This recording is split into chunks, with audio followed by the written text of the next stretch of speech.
안녕하십니까. PS랩의 송식입니다. 문제 해결 실전 내용 제4강 데이터 분석 두 번째 사례에 대해서 알아보겠습니다.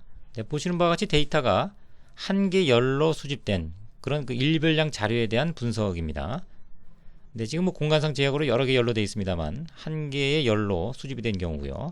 또 데이터가 시간의 순서에 맞춰서 정리가 되어 있다. 뭐 이렇게 가정을 좀 하겠습니다. 자, 본 강의에 임하시기 전에요.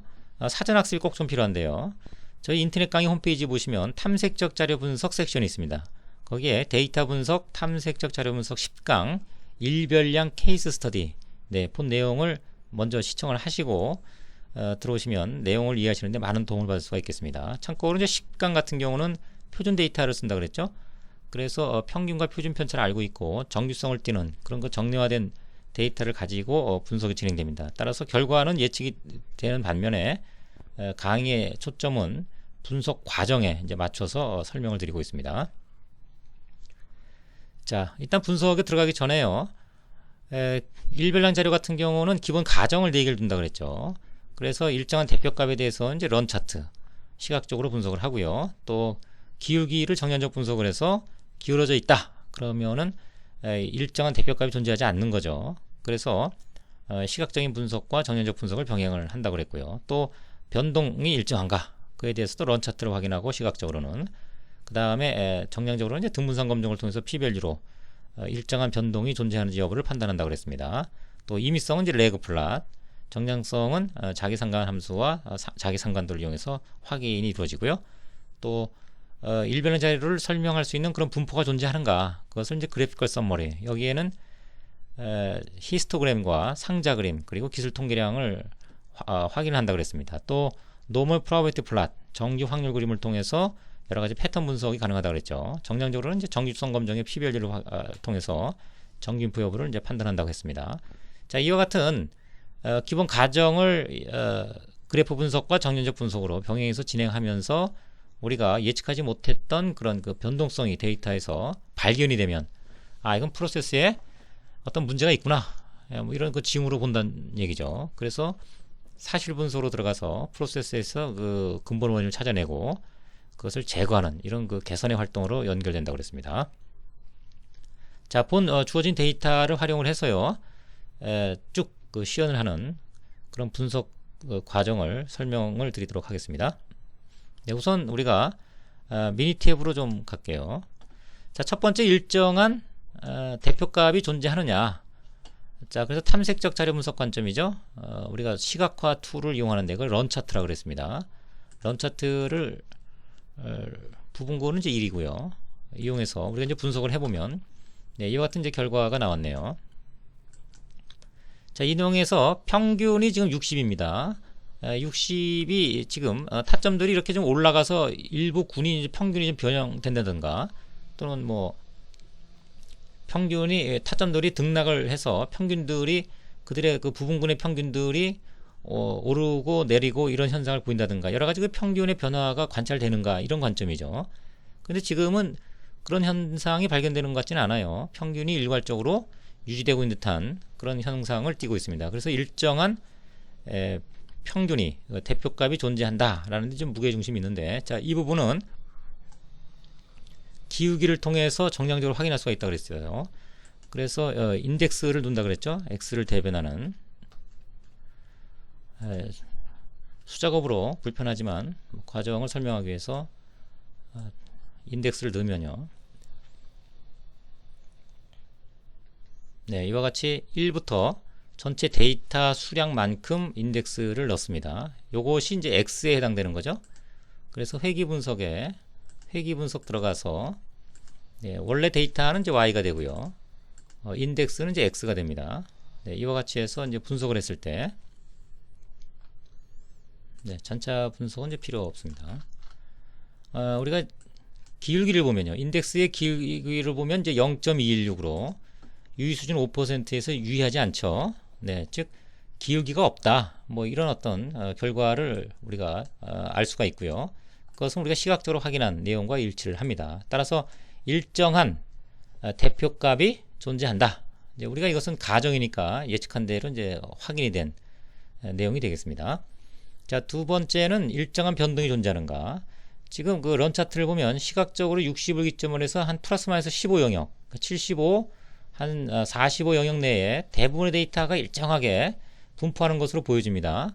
자, 이 부분을 정량적 분석을 통해서 확인을 하면 지금 요 어느 부분을 우리가 잘라내든 간에요, 분산들은 전부 일정해야 된다는 얘기죠. 동일하게 나와야 된다는 얘기입니다. 지금 요 같은 경우는 변동이 확 줄어들죠.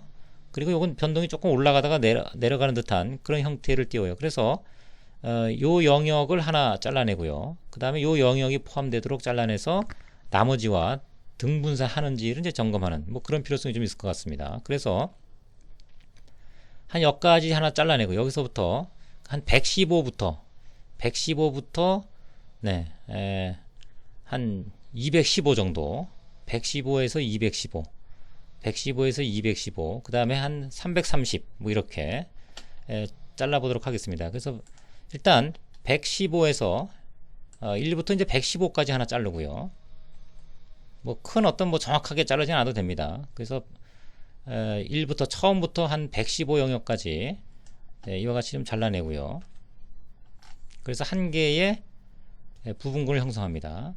그 다음에 이 한 115부터 또 한 요쪽 한 215 정도까지를 또 하나의 변곡이 있는 군을 부분 위치를 이제 포함이 되도록, 그래서 한 215 정도까지 또 하나의 부분군을 형성을 시키겠습니다. 네, 이렇게 해서 부분군을 또 하나 만들고요. 그 다음에 한 215부터 이런 영역이 좀 포함이 되게요. 한 이 정도 들어가게 또 하나를 형성을 시키면 한 357 정도. 네. 그래서 아까 자른 내용에서 한 315 정도 되는 영역을 또 하나의 부분군으로 설정을 하겠습니다. 네.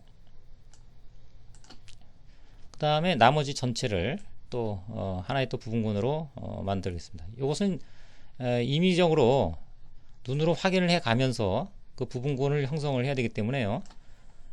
특정한 어떤 그 규칙은 존재하지는 않습니다.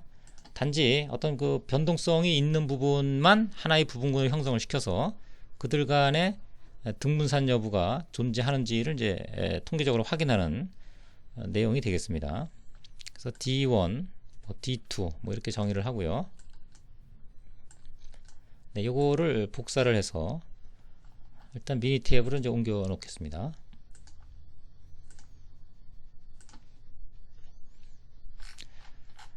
자, 이제 이들에 대해서 등분산 검증을 하는데, 등분산 검증하기 전에 또 사전에 전제되는 것이 이제 정규 분포를 하느냐가 중요하다 그랬죠. 그래서 정규성 검증을 이제 먼저 하게 되겠습니다. 근데 이건 한꺼번에 하기 위해서 여기 하나씩 보는 거는 정규성 검증에서 합니다만 그래픽 요약에서 한꺼번에 할 수 있다 그랬습니다.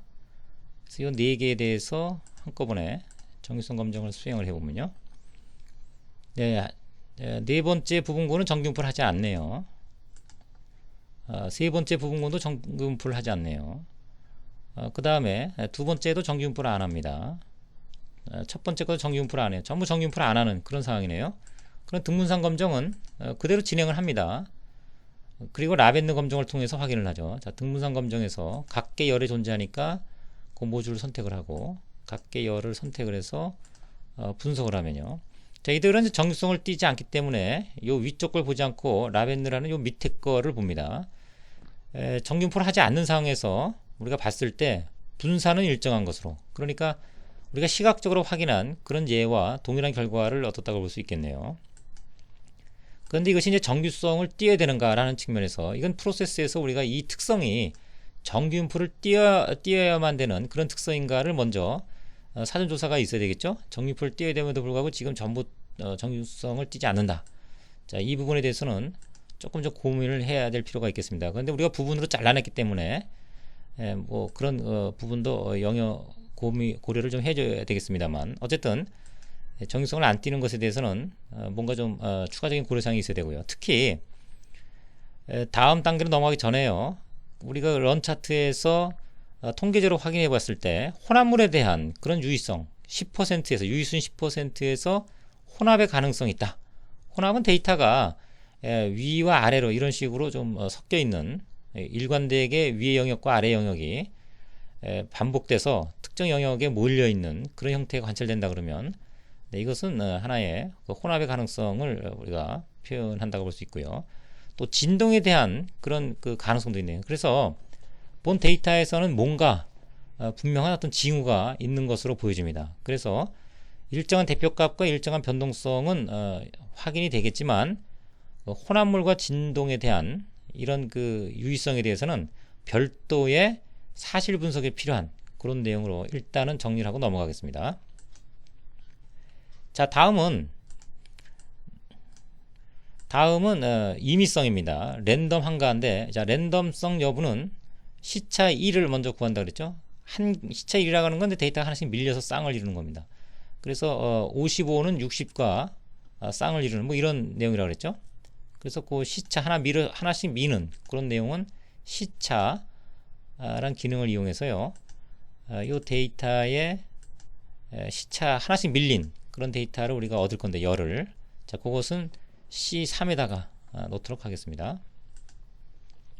자, 그러면 55는 다음 데이터인 60과 이렇게 쌍을 이루죠. 또 60은 다음 데이터인 46과 이렇게 쌍을 이룹니다.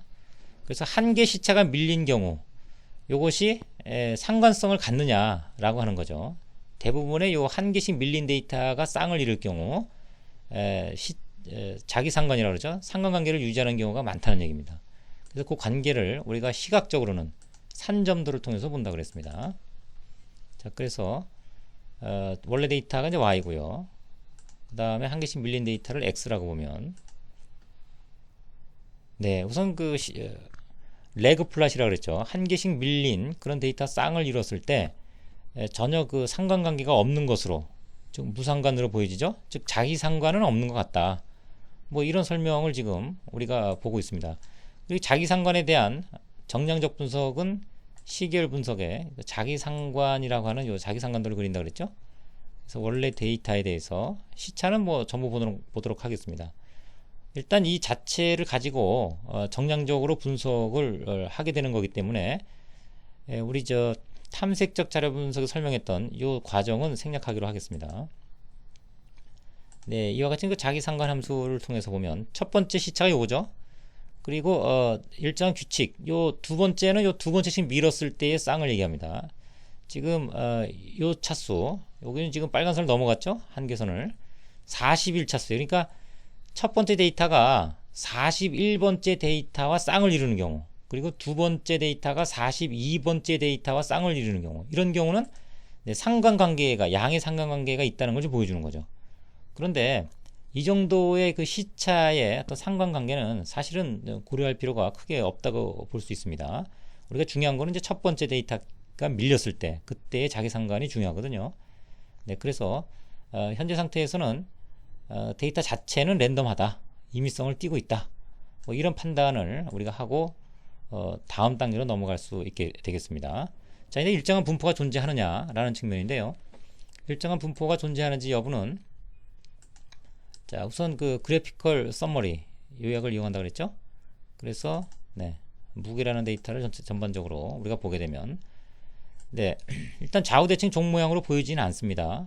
왼쪽은 급격하게 절단되는 그런 형태고, 그 다음에 우변 기운 분포로 이제 관찰이 되죠. 일단 그 정규성은 전체적으로 띄고 있지 않습니다. 이 띄고 있지 않은 것 자체를 하나의 문제로 볼 필요가 있다는 얘기죠. 그냥 넘어가서는 안 됩니다. 이 특성이 정규성을 띄어야 된다 그러면 이거 자체가 이미 문제가 되고 있다고 보여지는 거죠, 프로세스에. 그 다음에 평균과 중위수가 지금 61.269, 60.0, 그러니까 자료상으로는 한 1 정도, 이게 정규분포라 그러면 일치한다는 얘기죠. 큰 차이는 이제 없어 보입니다. 그러니까 데이터 자체가 우변 기후분포지만 전체적인 그 데이터가 중심이 많이 모여있는 그런 중심 집중 경향을 좀 보이고 있고요. 오른쪽으로 치우친 것들은 큰 영향은 지금 미치지 않는 걸로 보여지긴 합니다. 그리고 외도나 첨도를 보면 약간 이제 오른쪽으로 기울어진 거죠. 0으로 올수록 이제 좌우대칭 종 모양인데 오른쪽으로 약간 기울어진 그런 형태로 띄고 있고요. 그 다음에 빼쭉한 정도는 약간 뭉툭한, 표준 정규분포에 비해서는 약간 뭉툭한 그런 결과를 이제 보여주고 있습니다.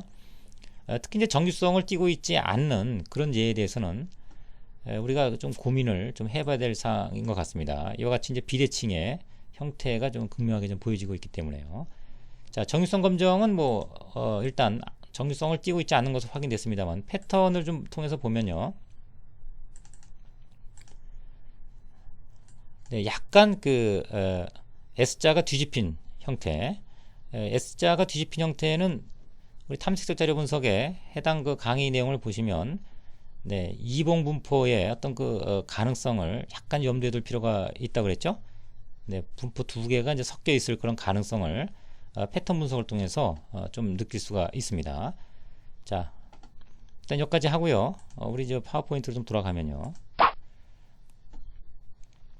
자, 지금까지 우리가 분석한 내용을 토대로 간단한 어떤 결론, 중간 결론을 좀 내려보면요. 일단 중심 어떤 일정한 대표값과 일정한 변동성은 유지가 됩니다만 여기 런 차트에서 혼합의 가능성과 그 다음에 그 주기에 관련된 진동에 관련된 그런 현상들이 이제 관찰이 됐단 말이죠. 또 자기상관 앞뒤간의 어떤 상관관계는 관찰되지 않아서 다행스럽게 이제 임의성을 띠고 있었습니다만 분포 분석에서 노멀 프로바비티 플랫의 어떤 패턴이 약간의 그 이봉 분포의 형태를 이제 띠고 있습니다. 그것이 우리가 런 차트에서 해석했던 그 혼합과 그 다음에 진동과의 어떤 연계성이 있는지를 좀 파악해 볼 필요가 있다. 이렇게 잠정적인 결론을 내릴 수가 있겠습니다. 이와 같은 통찰력이라고 그러죠. 인사이트라고 하는 부분인데 어떤 형태로 우리가 준 결과를 낼지는 그 대부분의 사람들의 이제 보는 시각에 따라 달라질 수는 있겠죠. 근데 순수하게 우리가 데이터의 분석 과정에 얻었던 정보들을 토대로 해서 내릴 수 있는 이런 가설을 가지고요. 다음 단계로 진행하는 이것이 설사 잘못됐더라도 그런 작업을 이제 반복을 해서 우리가 원하는 결과를 얻을 때까지 지속돼야 될 필요가 있다는 얘기죠. 여기서 그냥 다른 데로 넘어가면 절대적으로 안 됩니다. 이상 징후를 이제 발견을 하게 됐다는 얘기입니다. 자, 그런 측면에서 정보 추가를 더 했다고 이제 보는 거죠. 데이터를 이제 추가를 한 거죠. 이와 같이 범주형 자료를 이제 추가하게 된 겁니다. 우리가 그 프로세스 데이터를 얻을 때 한 개의 그 Y 데이터, 수집된 그 데이터에 대해서 여러 가지 또 열들이 붙일 수가 있어요. 수집이 같이 되는 경향이 많다는 얘기죠. 자, 그 중에 하나가 될 수도 있고요. 또는 한 개 열 갖고 분석을 했지만 아까와 같은 그런 그 준 결과를 토대로 해서 우리가 충분하게 예상되는 그런 그 추가적인 자료를 수집을 할 수가 있다고 볼 수 있겠죠. 자, 지금은 이와 같이 무게 데이터에 대해서 성별 데이터가 별도 범주형이 있다. 그리고 그것을 이제 추가한 그런 예가 되겠습니다. 자, 이 부분에 대해서는 다시 한번 미니 탭으로 좀 돌아가서요. 자, 우리가 아까 준 결과에서 혼합의 가능성과 진동 그리고 약간 이봉 분포의 어떤 그 결과를 이제 얻었었죠. 그를 토대로 해서 이제 추가적인 어떤 성별 데이터가 수집이 됐고요. 자, 이를 토대로 해서 정말 그 이봉 분포인가 이런 부분을 좀 확인을 해보는 그런 기회가 있다고 치면요. 자, 적합선 어떤 그 그룹 표시 히스토그램을 두 개로 나누는 그런 데이터입니다. 그래서 나누는 성별을 범주형 변수에 추가를 하게 되면요. 네, 이와 같은 결론을 이제 얻었다 이렇게 정리할 수가 있겠네요. 그래서 이것이 수치성으로 프로세스에서 발생 가능한 그런 이해가 된다 그러면 충분하게 두 개의 분포가 지금 겹쳐 있다 이렇게 보여질 수 있는 거죠. 그래서 이것을 우리가 분류를 하고 또 이와 같이 수집이 누락된 이런 그 데이터들을 또 추가를 하고요. 또 이런 데이터들을 조금 더 보완해서 추가를 해서 하나의 완성된 정규성을 확보할 수가 있다 그러면 분류할 수가 있다 그러면 프로세스에서 우리가 문제를 해결하는데 중요한 기여를 할 것이다. 이렇게 정리할 수가 있겠습니다. 제가 이유에 대한 자세한 예는 생략하도록 하겠습니다. 네, 그래서 다시 파워포인트로 돌아가면요. 네, 우선 그 모델에서 혼합된 자료로 이제 해석이 돼 있기 때문에 우리가 그 모델을 정립하기는 현재선 불가능하다. 따로따로 떼어서 각각에 대한 모델은 가능하겠죠. 네, 그것은 이후 작업이 되니까 설명은 생략하도록 하겠습니다. 각각이 떼어서 보게 된다 그러면 신뢰 구간 설정이 가능하겠죠. 그 다음에 사실 분석, 이것은 이제 우리가 분석 결과를 토대로 향후의 개선 방향적인 그런 내용을 담고 있다고 그랬습니다. 남녀 자리로 뭐 층별해서 추가 분석이 이제 진행이 되고 문제의 근원을 찾아서 프로세스가 안정화됐다. 뭐 이렇게 정리하는 걸로 하고 마무리하도록 하겠습니다. 네, 여기까지 한 개의 그 데이터 예를 가지고 설명을 드렸습니다만 실제 몸무게 데이터와 뭐 남녀 데이터 간단한 어떤 예를 가지고 설명을 드렸습니다만 실제 프로세스에서는 이런 유형이 아니더라도 범주형 재료가 많이 있기 때문에 이와 같은 그 일별한 자료를 분석하는 과정 중에 얻었던 이런 징후들 이를 토대로 해서 범주형 자료를 추가해 가고 자, 그를 통해서 문제 근원을 찾아갔다 그러면 뭐 상당한 어떤 그 결과 효과를 얻을 수 있을 것으로 확신할 수 있게 되겠습니다. 네, 여기까지 설명을 마치도록 하겠습니다. 수고하셨습니다.